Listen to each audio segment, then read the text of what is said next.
con una aflicción.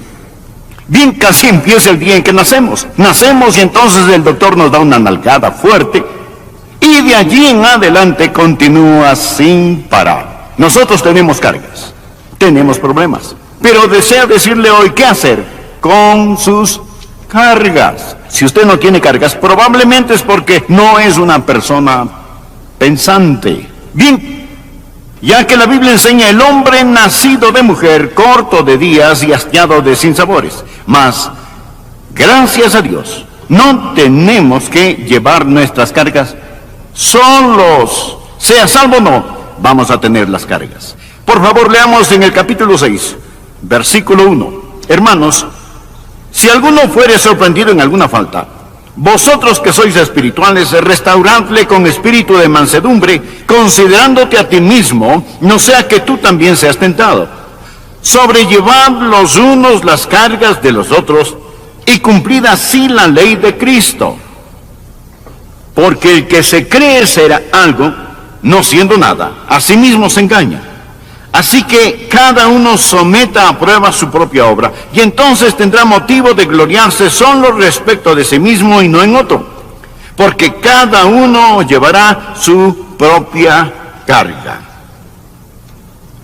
Bien, hay tres tipos de cargas que deseo mencionar hoy, y quiero que usted escuche muy atentamente. Hay cargas que nosotros tomamos voluntariamente. Hay cargas que soportamos fielmente, y hay cargas que descargamos sabiamente. Deseo que piense acerca de estos tres tipos de cargas. Hay ciertas cargas de las cuales no debe tratar de escapar. De hecho, hay cargas que usted debe tomar. ¿Cuáles son esas cargas? Estas son las cargas de otro hermano, otra hermana, alguien cuando está sufriendo. De lo que Pablo habla aquí primordialmente es de la carga de la persona que se ha descarriado, el hombre que se ha apartado del Señor. Por favor, mire el versículo 1. Hermanos, si alguno fuere sorprendido en alguna falta. Aquí está hablando a creyentes. Hermanos, si alguno fuere sorprendido en alguna falta. Él está hablando de alguien que es nuestro hermano, alguien que es nuestra hermana, alguien que se ha alejado de Dios, y alguien que necesita ser restaurado. Note la palabra restaurarle. Él está diciendo, aquí está una persona que estuvo en compañerismo y ahora dejando ese compañerismo. ¿Por qué? Porque fue sorprendido en una falta. No habla de una persona que no es salva, sino de uno que huye del pecado. Realmente es una persona que se esforzaba por alejarse del pecado, pero le sorprendió. Leí hace unos años que en África todas las mañanas una gacela se despierta y se dice a sí misma, si no puedo correr más rápidamente que el león más veloz de estas llanuras, yo seré devorada. Y en alguna parte de esa misma mañana un león se despierta y se dice, si no puedo correr más rápido que la gacela más lenta, moriré de hambre. Así que la gacela y el león se despiertan corriendo. Amigos, todas las mañanas usted y yo necesitamos despertarnos corriendo porque huimos del pecado y Satanás está corriendo tras nosotros y a veces nos alcanza. A veces tropezamos y caemos. Verá, cuando se salva eso no significa que usted no puede pecar. Dígame, usted sabe que eso es verdad. Cuando usted se salva no significa que ya no puede pecar y en ocasiones una falta nos sorprende. ¿Sabe cuál es la diferencia entre mi vida antes y después de ser salvo? Antes de entregarme al Señor corrí hacia el pecado, ahora huyo del pecado. Pero a veces tropezamos y caemos, por ello Él habla de los hermanos. Él dice, hermanos, si alguno fuere sorprendido en alguna falta, es decir, perseguido por Satanás y atrapado en una falta, entonces nosotros debemos restaurarle. Bien, deseo que pensemos ahora mismo, que pensemos en alguien que estaba firme en los caminos del Señor y ahora no asiste más a la iglesia. No hablo de una persona que se fue. Piense en alguien con quien solía tener compañerismo, un compañero con el que salía a evangelizar, un compañero de oración, cantaba en el coro, o sirvió en un comité. Y hasta donde usted sabe, verdaderamente conocía al Señor Jesucristo como su Señor y Salvador personal y le conoce. No obstante, ya no tiene comunión con Él. Nuestra iglesia está llena de ellos, e igualmente toda iglesia. Ellos son hermanos, son hermanas, que han perdido la comunión con Dios. Y Dios nos ha llamado a restaurar a estas personas, porque viven una vida que el apóstol Pablo llama una vida cargada. Ellos están afligidos. Ahora, el pasaje que leemos es esperanza para este tipo de personas. Si usted es este tipo de persona, alejada de Dios, sin embargo en su corazón sabe que es salvo, conoce al Señor, es un hermano, una hermana, este mensaje es una palabra de esperanza para usted. Si usted no ha sido sorprendido en una falta, dele gracias a Dios, mas este mensaje es una palabra de advertencia para usted. Y es un llamado a servir para todos nosotros. Un hermano puede ser restaurado. Estas son buenas noticias. Si se ha alejado de Dios, nuestro Dios es un Dios de segundas oportunidades. Si leen la Biblia, esta relata de hombres que se alejaron de Dios y regresaron a Dios. Porque la Biblia no equivoca el momento para el hombre. La Biblia es una ilustración de personas que se alejaron de Dios y sin embargo regresaron a Él. Tenemos a Jonás. Ahora criticamos a Jonás por huir del Señor, pero la Biblia dice, vino palabra de Jehová a Jonás. ¿Le habla Dios tan íntimamente a usted? Jonás debió haber sido un gran hombre para tener tal contacto con Dios, y aquel podía oír las palabras del Señor. Él fue un gran instrumento que Dios quiso usar. Con todo, Jonás huyó del Señor. Recuerde, pasó la noche en un colchón de espumas con burbujas. Usted recuerda la historia. Tragado por una ballena. Sin embargo, Jonás regresó a Dios y fue usado por Dios para traer toda una ciudad del tamaño de nuestra propia ciudad, o más grande, Nínive, por la fe al arrepentimiento en Cristo Jesús.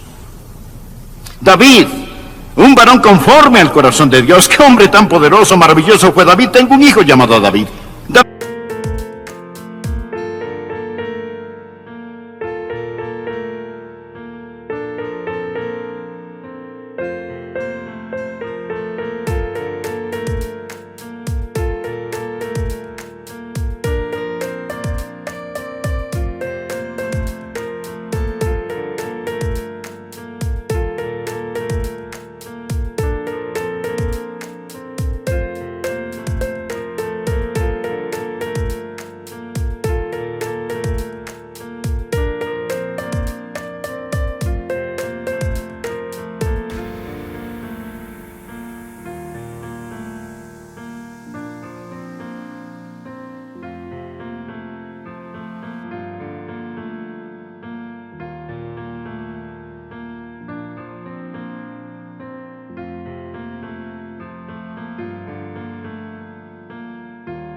David se alejó de Dios.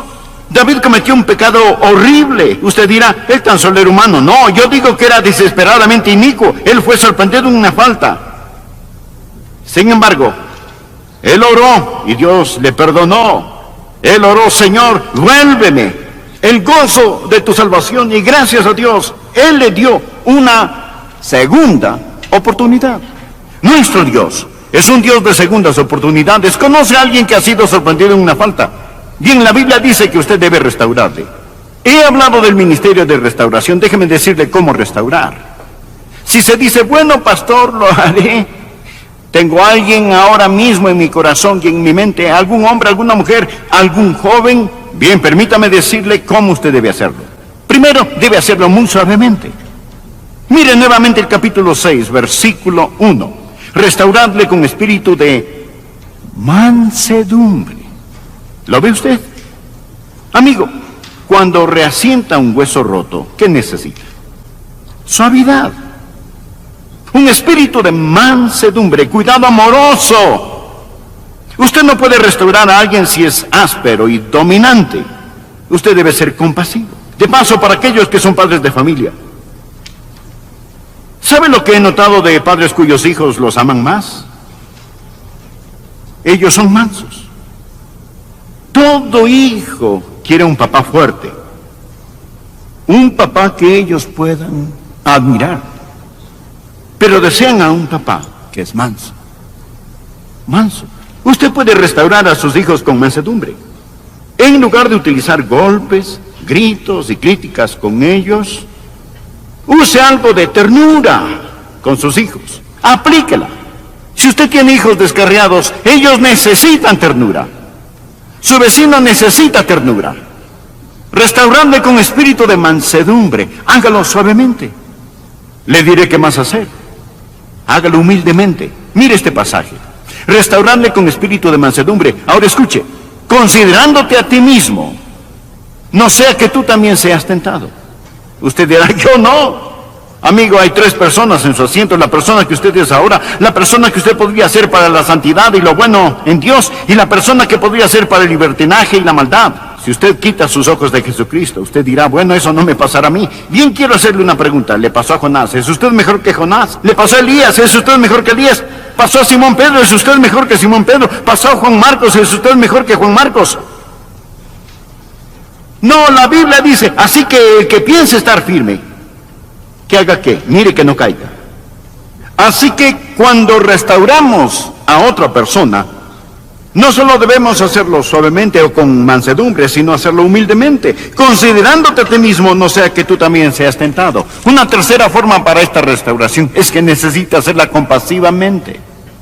Compasivamente. La Biblia dice en el versículo 2, sobrellevar los unos las cargas de los otros. ¿Lo ve? ¿Sabes? Una persona es verdaderamente hijo de Dios. No hablo de alguien que corre a pecar, sino de una persona que huye del pecado, mas ha sido sorprendida en una falta. Si es verdaderamente hijo de Dios, anótelo claramente, si esa persona es realmente salva, nacida de nuevo, y está fuera de comunión con Dios, está llevando una gran carga. Ahora si no es salva, no está cargando nada. Bien, pero si lo es, y está fuera de comunión con Dios, está llevando una gran carga. Présteme atención y permítame decirle algo. La persona más miserable sobre la tierra no es la inconversa. La persona más miserable sobre la tierra es la salva fuera de comunión con Dios. ¿No es cierto? Es totalmente verídico. Cuando David perdió la comunión con Dios, él dijo, Señor, vuélveme el gozo de tu salvación. Él no dijo, Señor, vuélveme tu salvación, sino vuélveme el gozo de tu salvación. ¿Cuál es la carga que estas personas llevan y por la cual debemos tener compasión? Primero, su relación con Dios omnipotente se ha roto. David oró en el Salmo penitencial, contra ti solo he pecado y he hecho lo malo delante de tus ojos. Esta persona que una vez caminó en dulce comunión con Dios, esa comunión con Dios se ha roto. Una de las partes más maravillosas de mi vida es la comunión que tengo con Dios. Esta mañana mi primer pensamiento al abrir mis ojos fue, buenos días, Señor. Te saludo, Señor, te bendigo, Señor. Simplemente la comunión con Él. Poder cantar y decir, vengo al jardín, solo cuando el rocío aún está sobre las rosas y la voz que llega a mí, el Hijo de Dios hace conocer, Él camina conmigo, Él habla conmigo y Él me dice que soy suyo. Esa persona que se ha alejado de Dios, esa persona que se ha descarriado, esa persona que ha sido sorprendida en una falta, lleva una carga, porque esa relación con Dios se ha cortado. Le diré algo más, su conciencia le culpa. David oró en el Salmo 32, versículo 4, porque de día y de noche se agravó sobre mí tu mano, se volvió mi verdor en sequedades de verano, en las áreas donde él era espiritualmente lleno de gozo, ahora estaba seco como el polvo. Existen cargas, amigo, que tomamos voluntariamente cuando llevamos la carga de otra persona. ¿Está usted dispuesto a hacer eso? La Biblia dice sobrellevar los unos las cargas de los otros. Ahora, existe otro tipo de carga. Hay cargas que soportamos fielmente. Por favor, leamos los versículos 4 y 5. Así que cada uno someta a prueba su propia obra. Subrayese. Así que cada uno someta a prueba su propia obra, y entonces tendrá motivo de gloriarse solo respecto a sí mismo y no en otro, porque cada uno llevará su propia carga. Esta no es una contradicción. Por un lado la Biblia dice sobrellevando los unos las cargas de los otros, y luego dice cada uno llevará su propia carga. ¿Es esto contradictorio? No, es más bien complementario. La clave aquí es entender las dos palabras diferentes que se usan para carga.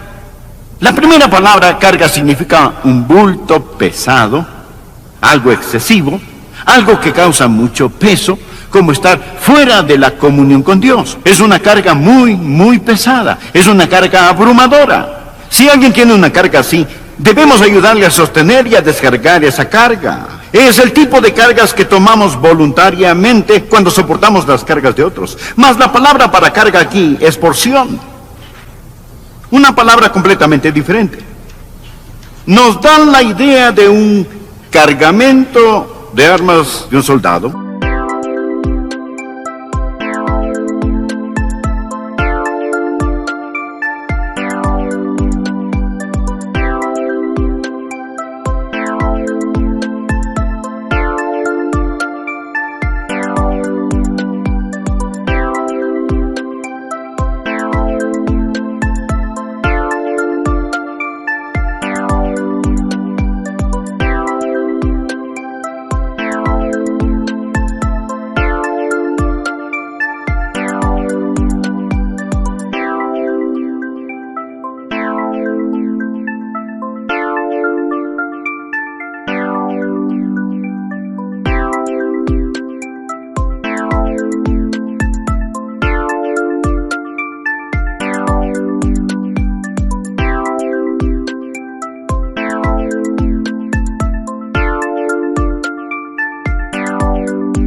O una mochila, o un bulto amarrado a su espalda.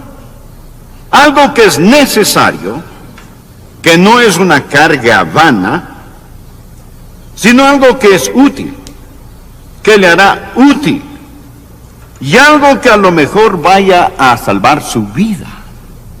Ahora, Dios no quiere que vivamos vidas desordenadas. Él quiere que nosotros vivamos vidas disciplinadas. Así que Dios pone cargas sobre nosotros y espera que las soportemos porque son cargas que nosotros debemos sobrellevar. Bien, ¿qué significa cuando dice que cada uno llevará su propia carga? Significa que hay algo que usted no puede dejar que otra persona lo haga por usted. Existen cosas que usted no puede relegar o delegar a alguien más. ¿Qué son algunas de esas cosas? Bien, nadie puede arrepentirse por usted, ¿no es cierto? Nadie puede entregarse a Cristo por usted. Nadie puede amar a Dios por usted. Hay padres en todas partes que darían la última gota de su sangre, de sus venas, si pudieran arrepentirse de los pecados de sus hijos. Mas no pueden. Cada uno llevará su propia carga. A veces cuando predico deseo poder ir allí, sentarme en su asiento, pasar adelante y entregar mi corazón a Jesús en lugar suyo, pero no puedo hacerlo. Hay ciertas cosas que son nuestra responsabilidad y llegan a ser bendiciones si las tomamos. No hay tal cosa como una religión alternativa. Y le diré que una de liberar a un hermano, llevar su carga. Verá, un hermano que ha caído no es un llamado para el chisme, es un llamado a orar, una carga de oración. Nadie puede tomar eso por usted. Debo apresurarme, si no, no podré terminar. Vayamos al último punto. Le he mencionado que hay tres tipos de cargas. Las cargas que tomamos voluntariamente, cuando soportamos las cargas de otros. Las cargas que soportamos fielmente, cuando Él dice, cada uno llevará su propia carga. Hay ciertas responsabilidades que son nuestras y que nadie puede tomarlas en nuestro lugar. Mas luego, escuche, querido amigo, hay una carga más. Y esa es la carga que tiramos gozosamente. La carga que tomamos voluntariamente. La carga que soportamos fielmente. Y una tercera carga. Y esa es la carga que descargamos gozosamente. Por favor, anote en su margen. Salmo 55, versículo 22. Echa sobre Jehová tu carga, y Él te sustentará. Echa sobre Jehová tu carga, y Él te sustentará. No dejará para siempre caído al justo. ¿Sabe quién escribió eso?